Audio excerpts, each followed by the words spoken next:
sholli wa sallim wa barik ala Muhammadin wa alihi wa sahbihi ajma'in, amma ba'du. Fa ya ibadallah, usikum wa nafsi bi taqwallah wa ta'atihi na'akum rahimun. Ada binatang terlibat di dalam dakwah. Alhamdulillah. Insyaallah mari sama-sama kita meningkatkan diri kita menjadi orang yang bersyukur kepada Allah dengan memujinya. Alhamdulillah hamdan katsiran thayyiban barakan fi. Pujian yang sangat banyak sekali kepada Allah atas segala nikmat-nikmat yang Allah berikan kepada kita berupa kehadiran dan kesehatan, kemampuan dapat hadir di masjid ini dalam rangka melaksanakan kewajiban. Dan mari kita doakan juga pada mereka jemaah sahabat-sahabat kita yang saat ini sedang proses penyembuhan, Pak Heri, Pak Muardi, Pak Sepopon juga itu, Pak Zul. Allah berikan kesembuhan dan jalan keluar terbaik. Amin. Amin. Pada kita yang niatnya hari ini untuk menjalankan taklim, semoga Allah meridai kita dan mengampuni segala dosa kita. Amin. Pagi ini saya akan bawakan satu hadis dari Rasulullah SAW yang diriwayatkan oleh Malik. Imam Malik ini salah satu perawi hadis yang punya kitab Al-Muwatta namanya, Malik bin Anas. Tapi gak ada kaitannya sama Anas bin Malik. Malik bin Anas hidup setelah Imam Syafi'i. Jadi di kitabnya beliau menyitir meriwayatkan hadis yang berisi nasihat Rasulullah kepada sahabat Abu Dzar Al-Ghifari.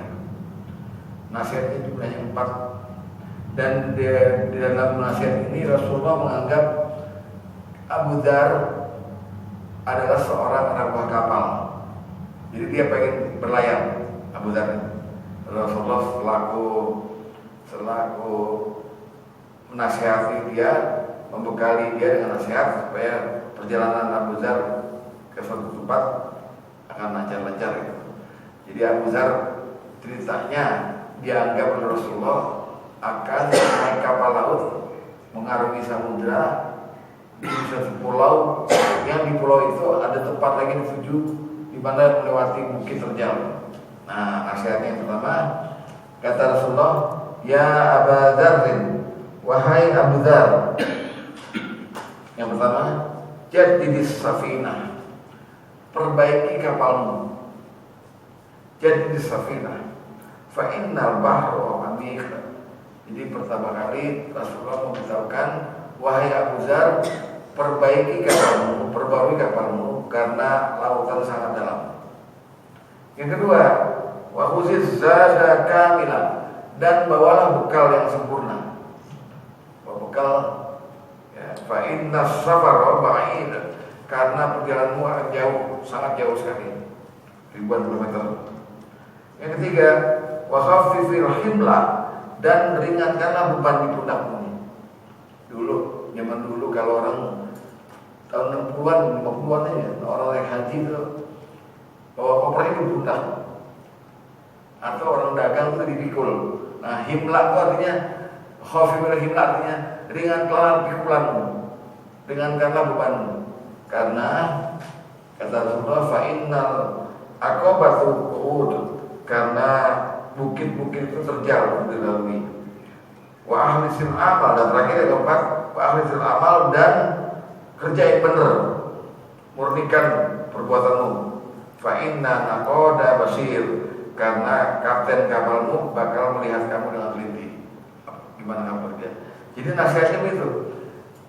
Rasulullah berkata pada Abu Dzar, ya Abu Dzar, pertama-tama perbaiki kapalmu karena lautan sangat dalam.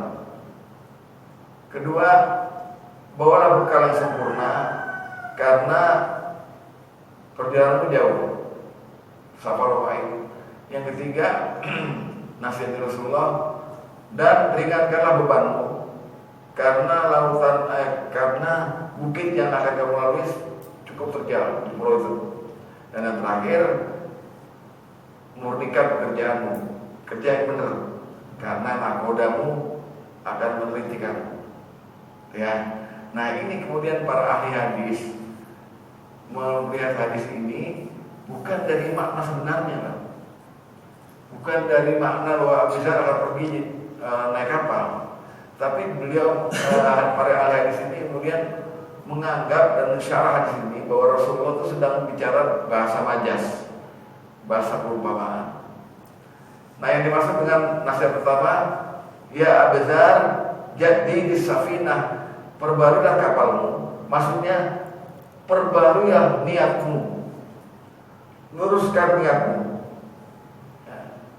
Karena niat itu kayak power, Pak. Niat itu motif. Niat itu namanya al-qasdu, maqasid. Niat itu artinya tujuan. Kalau Bapak sering bahasa Indonesia nyebut maksud. Maksud al-maqasid. Maksud itu niat.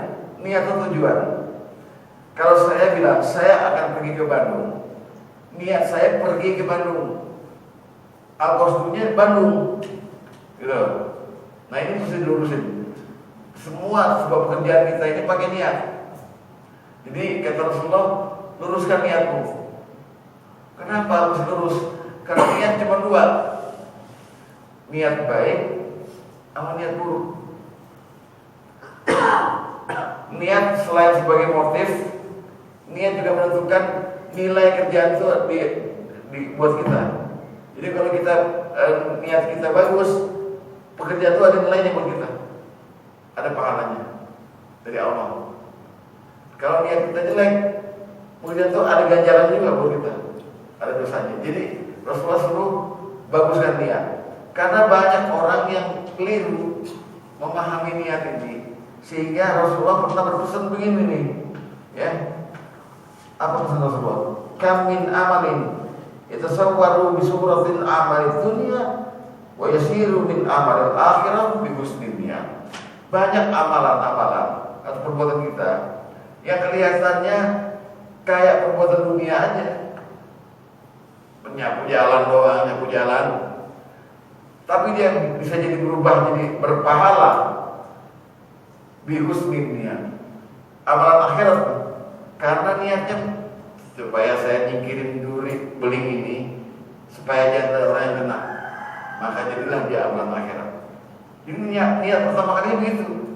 Jangan, misalnya ada lagi orang yang niatnya baik, kelihatannya awalnya akhirat, ngaji, datang pengajian, tapi niatnya nanti pengen jadi ustaz, pengen dibayar kayak di TV itu, pengen kaya gitu. Nah, amalan akhirat berubah jadi amalan dunia, bisuin niat, karena jahatnya niat. Jadi niatnya kita mau melakukan sesuatu mesti meluruskan niat. Apa niat kita sesungguhnya?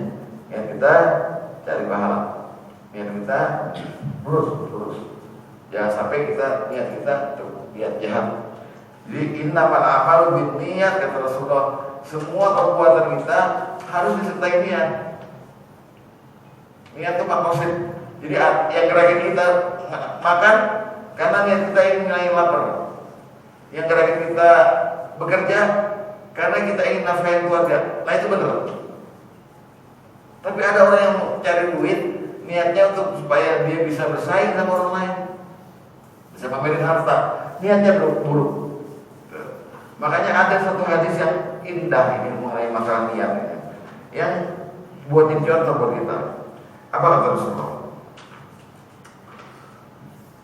Man thalaba dunia, barang siapa yang cari dunia, cari harta ya, dengan niat istighfafa anil mas'alah, menjaga diri dari meminta-minta, wasa'iyat ala ahli, dan mencukupi keluarganya, wa tuqafa ala jarih, dan tidak mau merepotin tetangganya, maka dia akan bertemu Allah di hari kiamat dengan wajah yang berseri-seri.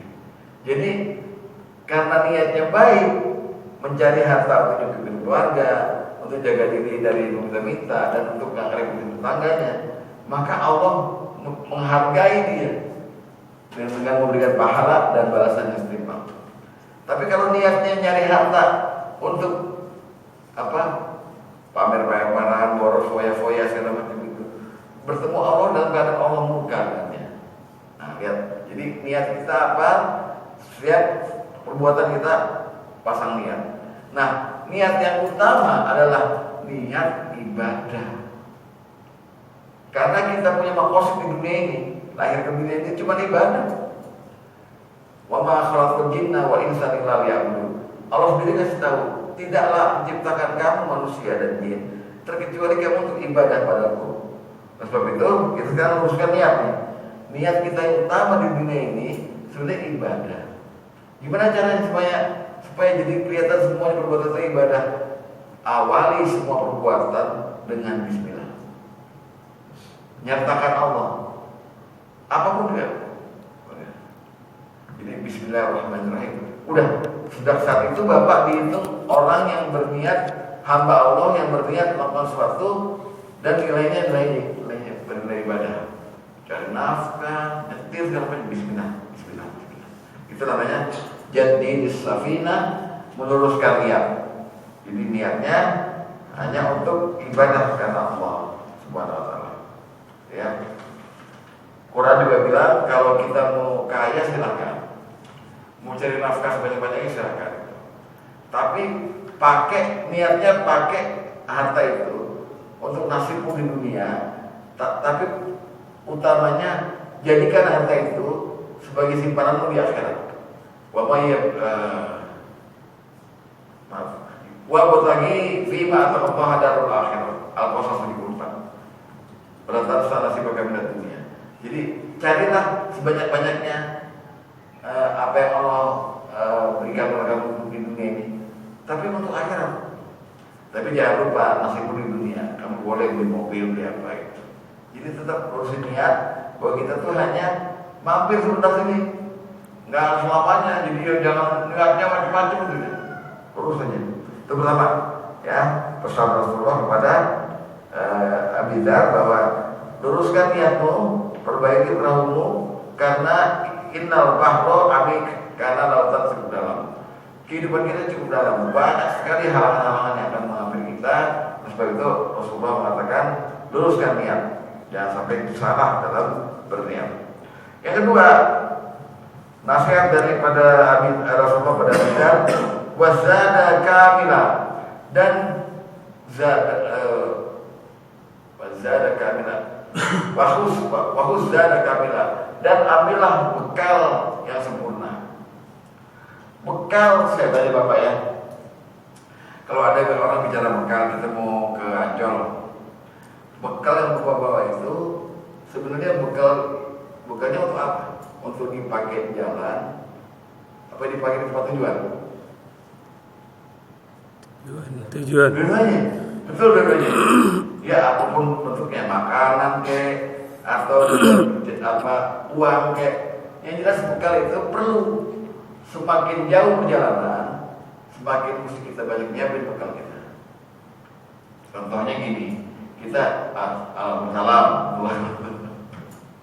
Siap. Contohnya,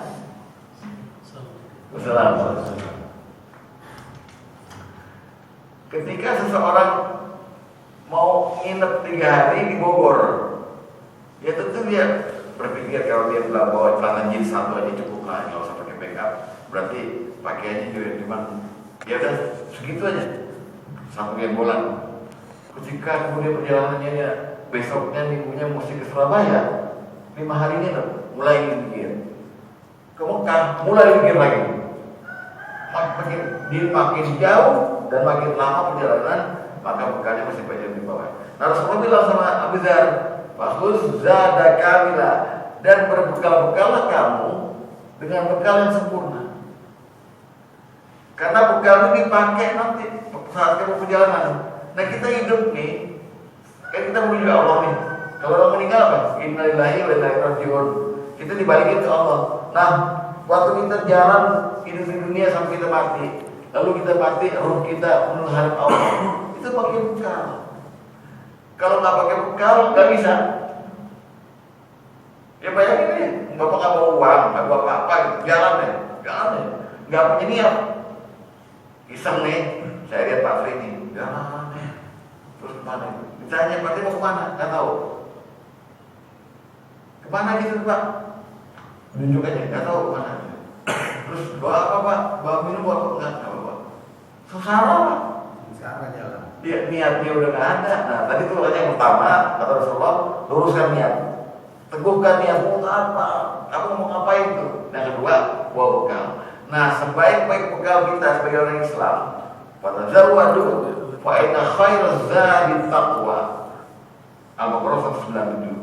Sebaik-baik bekal adalah takwa. Berbekal-bekal akan kepada Allah. Dan sebaik-baik bekal adalah takwa. Tapi di ayat ini Allah lanjutkan, fattaquni ya ulil albab. Maka bertakwalah padaku wahai ahli ilmu, wahai para orang alim. Jadinya bekal yang sesungguhnya itu bekal yang dimiliki oleh orang alim. Apa? Ilmu. Jadi takwa itu maksudnya iman, ilmu, amal. Orang yang punya bekal banyak itu orang yang punya tiga-tiganya, Pak. Menghadap Allah punya iman, dan waktu hidup di dunia berangkat menuju Allah pakai amal, pakai ilmu. Orang yang nggak pakai ilmu beribadah nggak diterima. Saya ulangi ya, orang kalau nggak pakai ilmu ibadah namanya al-abid, orang yang beribadah tanpa ilmu. Barangkali orang kayak begini Allah ridhoi, tapi Allah tidak memberikan dia pahala seperti dia orang yang berilmu, karena Allah meninggikan derajat orang berilmu. Saya sudah tahu. Boleh nggak sholat subuh 80 rakaat? Boleh nggak? Masih kuat kok? Nggak boleh. Ilmunya dari Rasulullah, sholat subuh 2 rakaat. Ini bukan masalah furu, tapi masalah usul, masalah dasar sholat. Rakaatnya sudah ditentukan sama agama, maka ikuti itu gitu. Sekarang saya balik. Sekarang masalah sunnah, tahajud kan. Tahajud walaupun kita boleh berapa aja, tapi ada batasannya dalam hadis. Ada yang boleh kan masna dua, ya kan? Sholatul lail masna dua. Tapi orang pengen munajat itu, maka ada di ahli-ahli tasawuf itu pernah menyatakan diri, saya 1000 rakaat setiap malam itu. Ini ya boleh. Kalau tidak disuruh oleh Rasulullah. Jadi Rasulullah menyuruh gimana? Banyak beliau mencontohkan ya, masa 22 ya paling maksimal 8 atau 20 sama witir. Seperti itu. Jadi mesti ada ilmunya. Wudu mesti ada ilmunya. Semua mesti ada ilmunya. Haji ada ilmu semuanya. Makanya Rasulullah bilang untuk sholat ikuti aku, sholatlah kamu seperti kamu melihat aku sholat. Shallu kama ra'aitumuni usolli. Haji juga begitu. Khudh minni manasikakum. Ambillah dariku manasik hajiku. Semua puasa juga begitu. Jadi ada ilmunya. Nah, bekal ilmu inilah yang Bapak bisa amalkan. Tapi ilmu tanpa diamalkan salah apa? Diamalkan, diajarkan kepada orang. Jadi perjalanan jauh tadi seperti Abu Dzar ini udah niatnya lurus, niatnya baik, bekalnya banyak. Insya Allah dengan dua ini aja selamat bisa sampai kepada Allah. Ya, itu nasihat yang kedua. Jadi yang kedua, yang penting ilmu dan amal. Siapa saja yang beramal tanpa ada ilmu, a'maluhu mardudatun la tuqbalu. Amalnya akan tertolak, tidak akan diterima. Ya.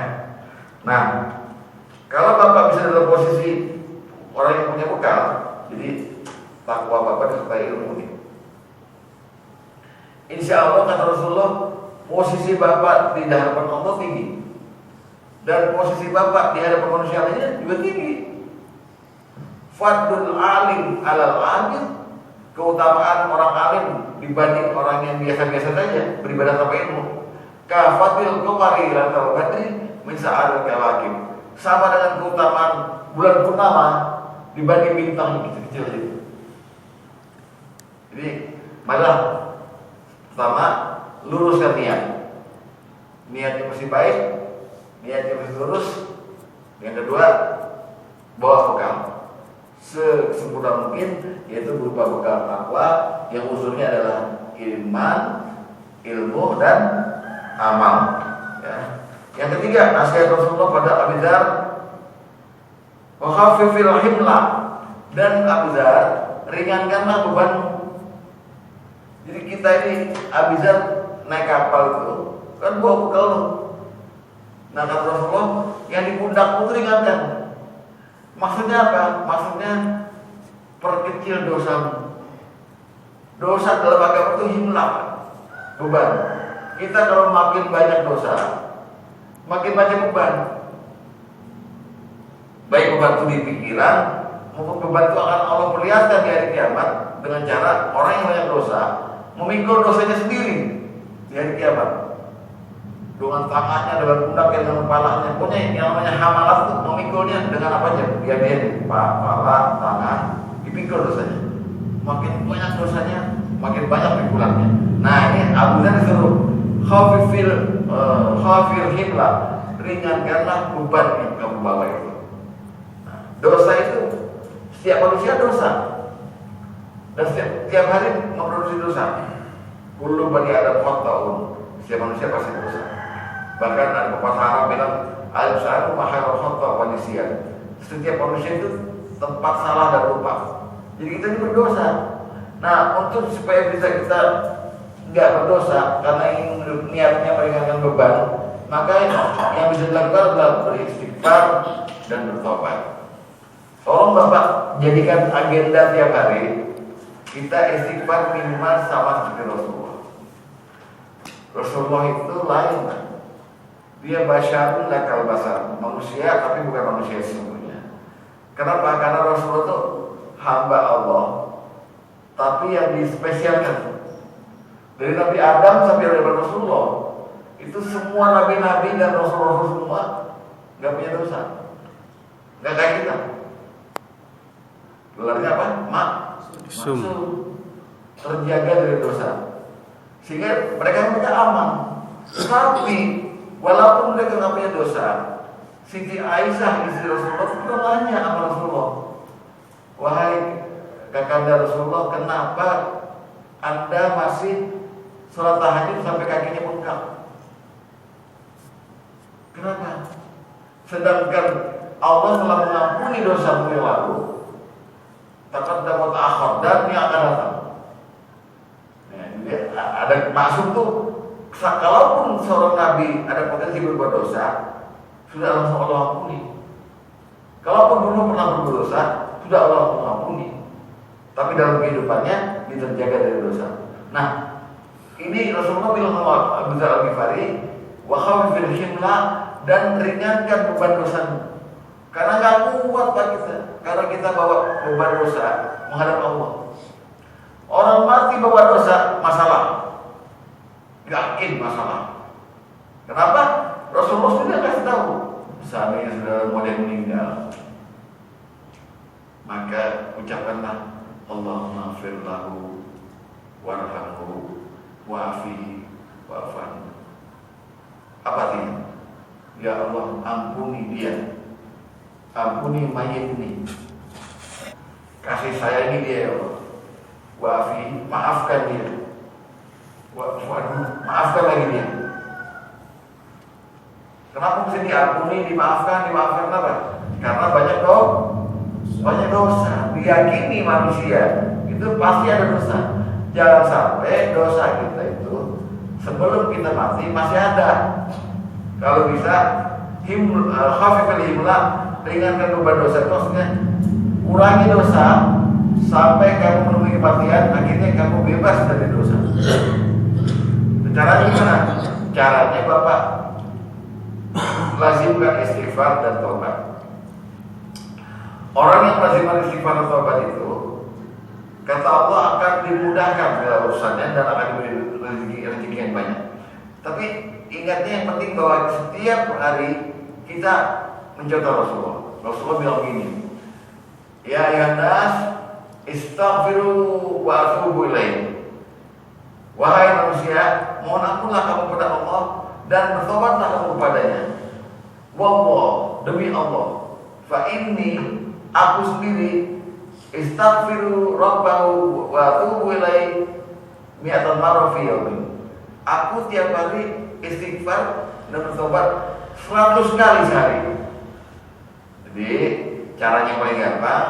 Kalau bapak ada waktu, entah habis sholat, entah apa, astagfirullahaladzim wa atubu ilaih, astagfirullahaladzim wa atubu ilaih 100 kali.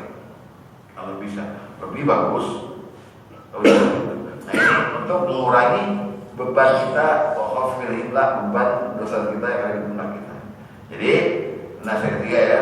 Pertama kali Abu Dzar dikatakan oleh Rasulullah, ya Abu Dzarrin jaddinis safina fa inna bahru amin.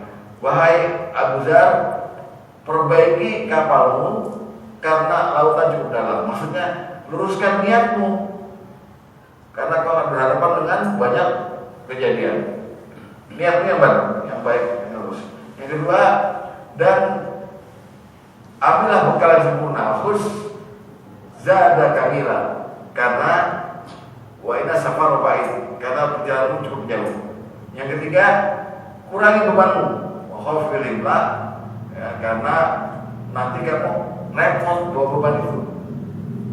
Kamu sampai di pulau sana nanti banyak bukit-bukit, ya, kalau bawa beban itu repot. Maka tinggalkan. Bapak kalau bisa, kalau di dunia ini aja Pak, misalnya Bapak punya seorang guru agama, kiai. Kalau di kampung-kampung Pak, kiai-kiai itu, kebiasaan orang Indonesia kalau ketemu sama kiai itu harus cium tangan sebagai rasa takzim itu hormat. Nggak apa-apa, itu cara doang, itu budaya. Bagaimana gaya Bapak kalau Bapak ketemu guru nih, tapi di tangan Bapak ada cangkul, tangan kiri ada pengki, ketemu guru, gimana? Mau salaman? Ini penuh nih. Taruh dulu. Taruh. Assalamualaikum. Begitu pula ketemu Allah, beban apa? Beban dunia, beban dosa, semuanya. Kamu harus tega. Udah, saya nggak mulai. Baru saya ketemu Allah. Gitu ya. Jadi beban itu gitu maksudnya, sifatnya. Dia akan gadoli terus. Nah sekarang untuk ngecek, ya kita anggap aja kita sekarang dosa kita masih ada kan, masih ada tiap hari. Maka mulailah istighfar. Astagfirullah. Nggak ada ini, nggak ada ruginya. Apalagi kalau Bapak hafal Sayyidul Istighfar. Allahumma rabbi la ilaha illa anta khalaqtani. Baca itu sore hari, kemudian mati 2 jam kemudian, selamat. Karena dihitung orang yang ahli maghfirah. Aku tahu maghfirah, ya. Nah, pesan terakhir Rasulullah kepada Abu Dzar Al-Ghifari yang keempat adalah wa akhlisil 'amal fa innan naqda basir, dan murnikan perbuatanmu, bahasa agamanya, dan ikhlaskanlah setiap amalmu karena Allah Maha Teliti. Nah ini sering kita kan kemarin juga Pak Tri masih bertanya-tanya soal ikhlas ya. Gampang aja deh begini. Kita ini sama Allah mau disuruh. Kalau berbuat sesuatu di dunia ini, walaupun itu perbuatan dunia, kayak ibadah kayak apa, semuanya itu harus khalas itu murni, sesuai dengan makosidnya. Ini ada Bapak lihat di surat Al-Bayyinah. Wa ma umiru illa liya'budullaha mukhlisina lahu-d-dina hunafa'a wa yuqimus sholata wa yutuz zakata wa dzalika dinul qayyimah. Dan tidaklah manusia itu disuruh loh, umiru, diperintah, terkecuali mereka beribadah pada Allah dengan mukhlis, dengan ikhlas, dengan murni, hanya karena Allah. Lahuddin, jalanin agama ini. Hunafa'a, yang lurus. Bayukim sholat, tegakkan sholat, bayar zakat. Dzalika dinul qayyimah, inilah agama yang benar, agama yang tegak.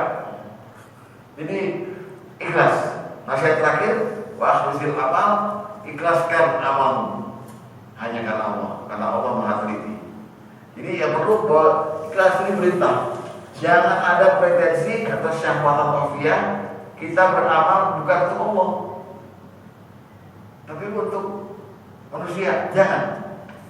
Karena Nabi Muhammad itu udah disuruh sama Allah langsung untuk bersumpah, dan sumpah itu kita laksanakan tiap hari. Waktu kita baca kitab, bunyinya apa?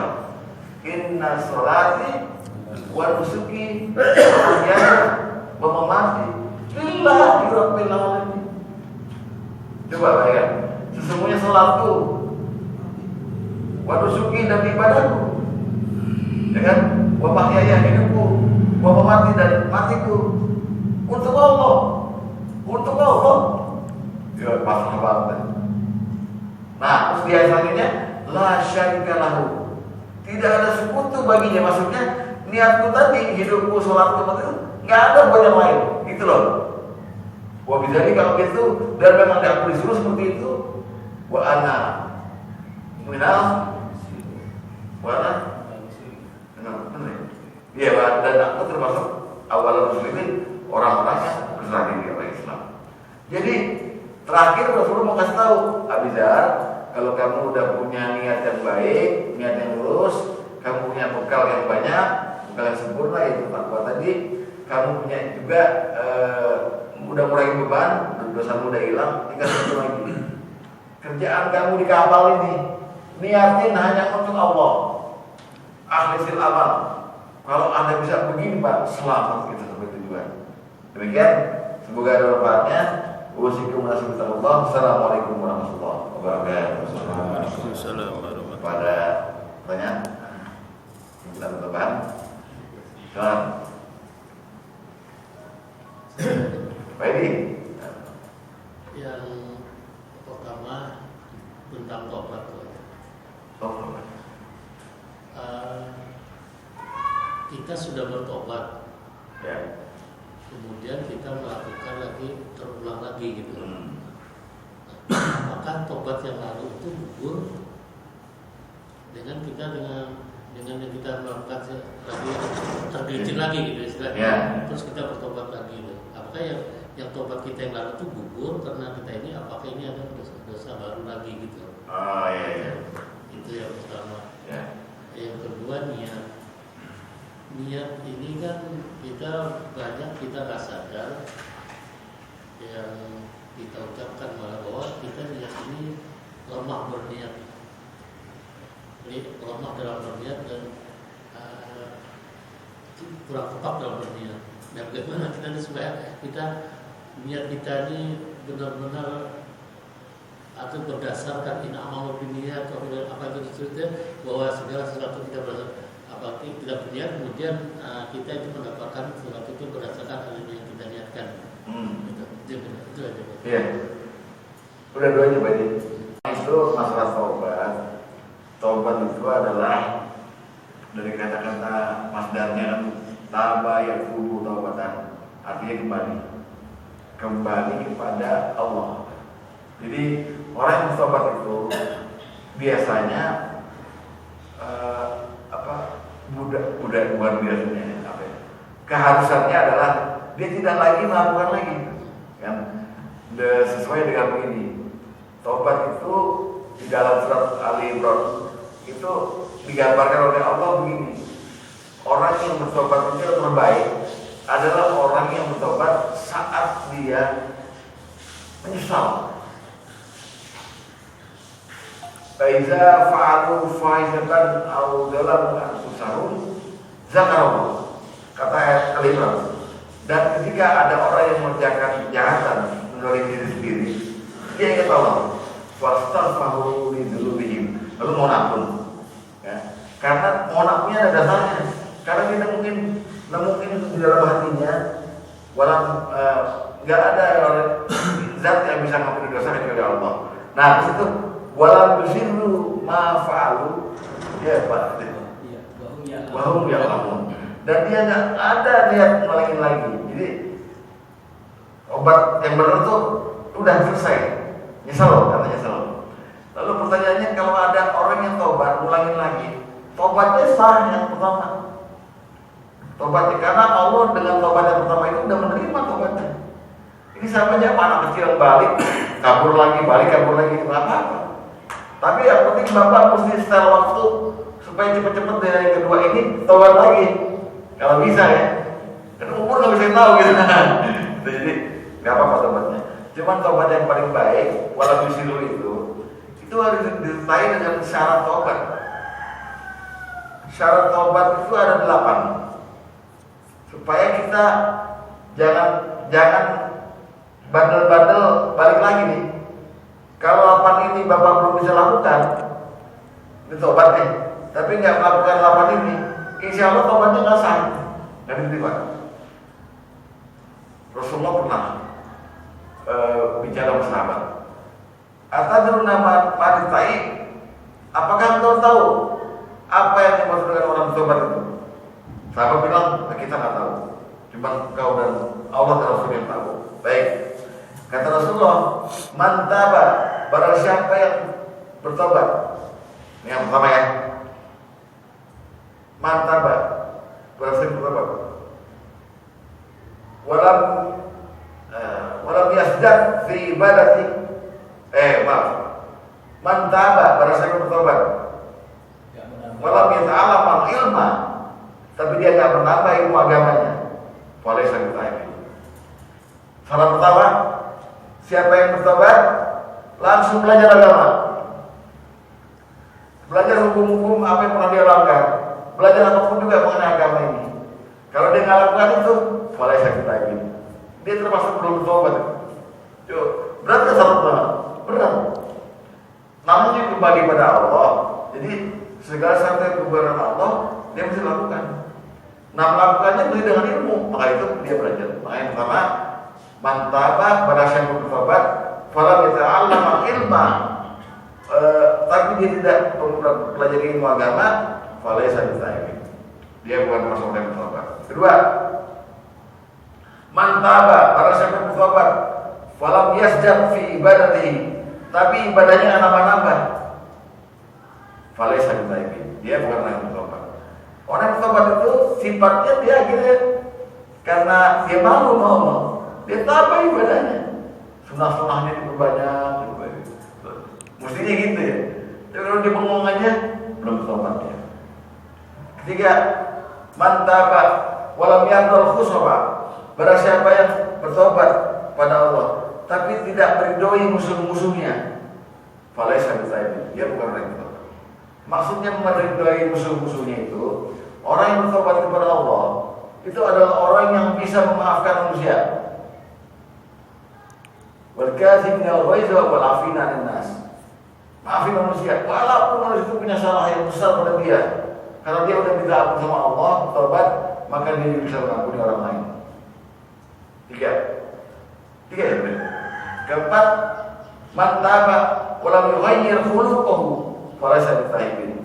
Barang siapa bertobat tapi kelakuannya enggak berubah, akhlaknya enggak berubah, gitu aja, falaysa bita'ib. Maka dia bukan orang yang bertobat. Jadi apa tadi lo? Baik ilmu, berdebat tuh. Enggak tambah ilmu, enggak belajar ilmu, enggak tambah ibadah, enggak meridhoi musuh-musuhnya. Yang keempat, kelima, apa nih? Berdebat nih. Bayangin tuh, syarat tobat yang suruh 8, 4 aja udah berat tuh. Tidak memaafkan.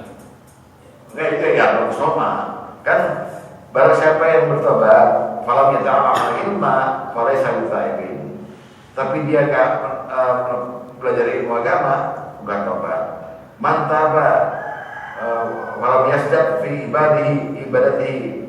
Sampai yang bertobat tapi enggak nambah ibadahnya, dia belum bertobat. Mantaba walam yadul khusuma, tapi enggak meridhoi musuh-musuhnya, dia belum bertobat. Terus wa mantaba walam yang khuluquhu yughayyiru khuluquhu, yang enggak berubah akhlaknya, dia belum bertobat.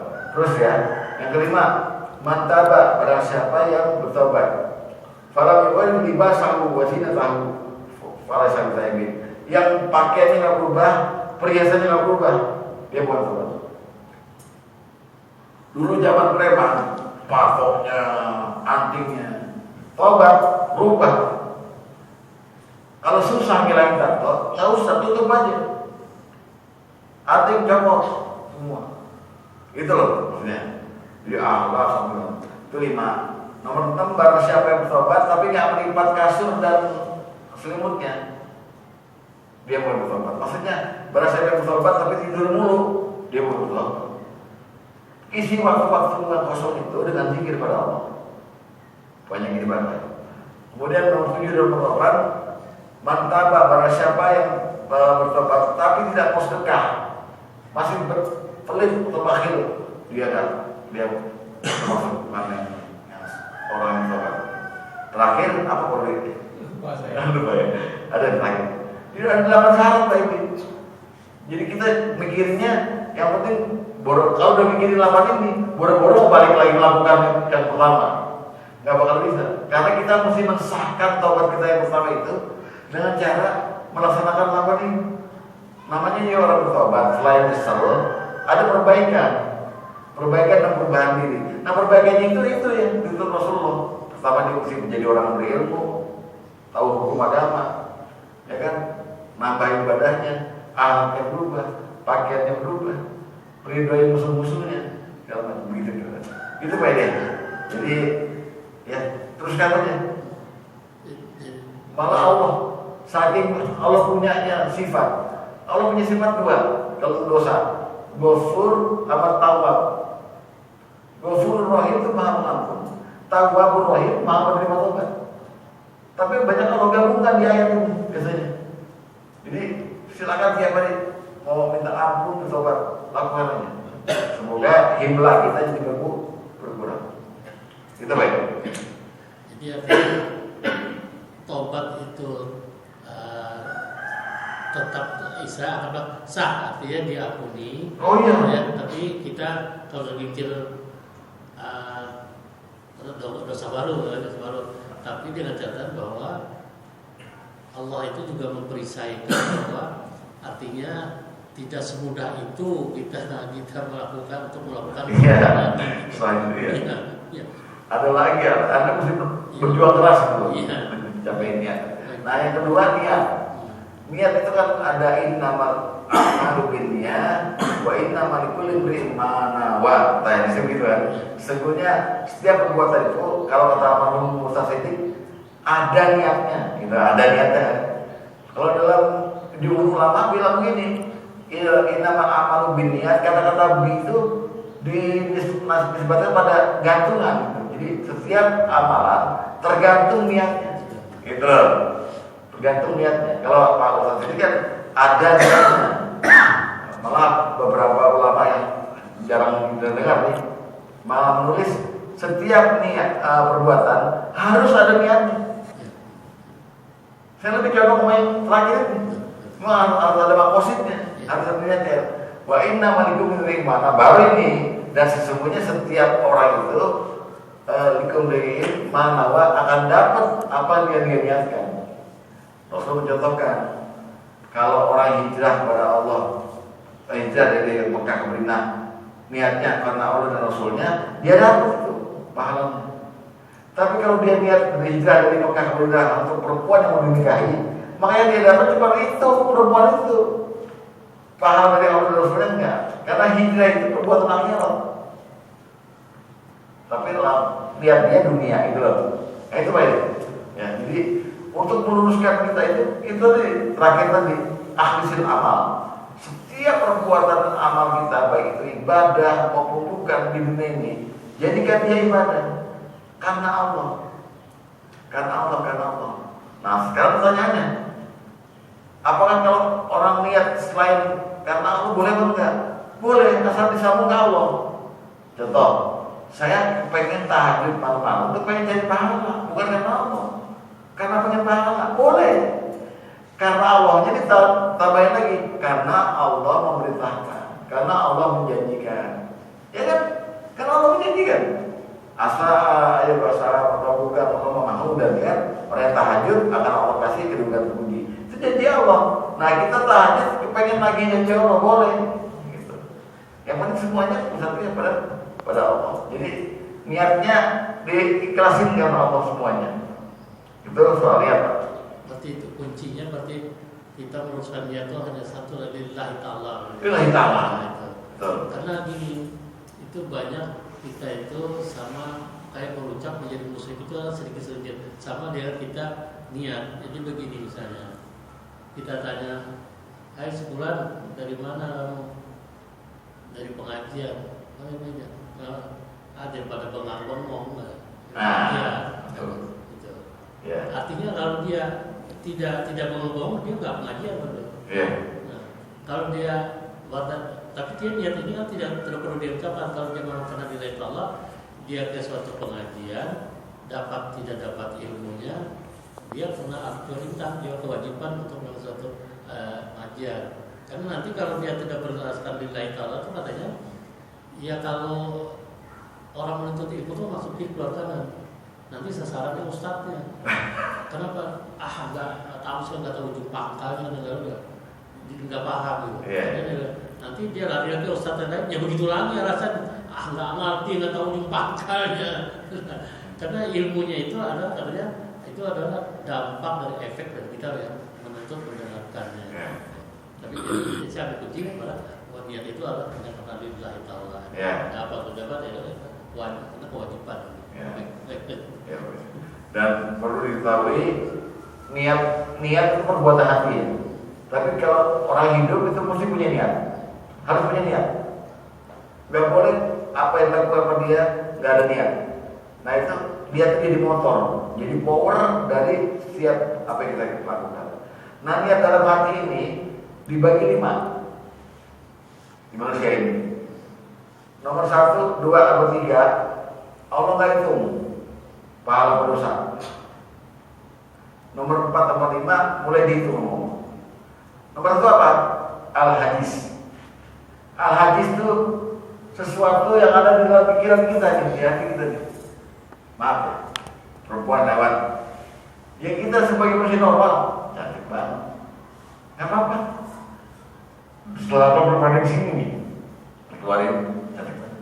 Itu namanya al-hadis. Itu niat itu. Belum. Hadis mobilitas. Hadis itu obsesi. Jadi sebagai laki-laki ada lawan jenis perempuan lewat lalu mengagumi, itu al-hadis. Indah apa itu al-hadis. Belum itu mau.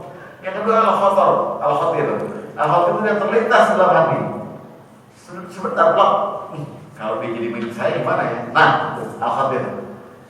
Ternyata itu pun tidak apa-apa. Allah masih belum itu. Al-khatir.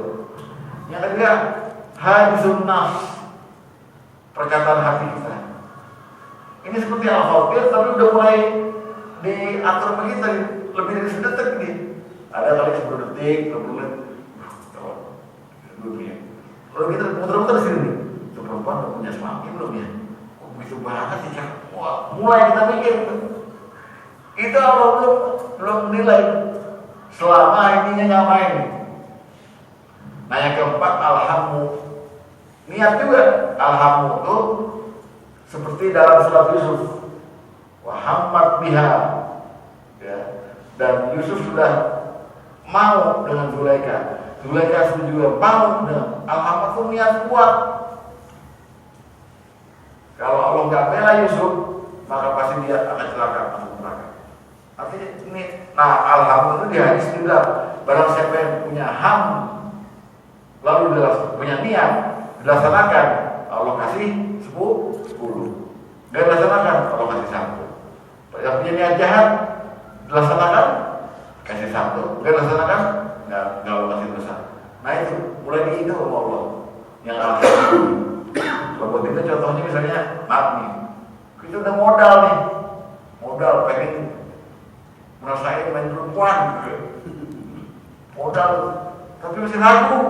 Jangan minta antar apa debat sono ke diputar jadi cewek. Itu alhamdulillah. Waktu dia jadi itu belum Allah jatuh. Nah, yang terakhir al-azam, mengingatkan teguh bertekad bulat. Jadi niat itu perlu ada. Makin kita punya niat, makin bagus kita punya motif hidup. Gitu ya. Semoga manfaatnya. Ada lagi ya? Ada ya? Jadi mari kita baca Kafatul Majlis Subhanakallahumma wa bihamdika asyhadu an la ilaha illa anta astaghfiruka wa atubu ilaik. Wassalamualaikum warahmatullahi wabarakatuh. Waalaikumsalam warahmatullahi wabarakatuh.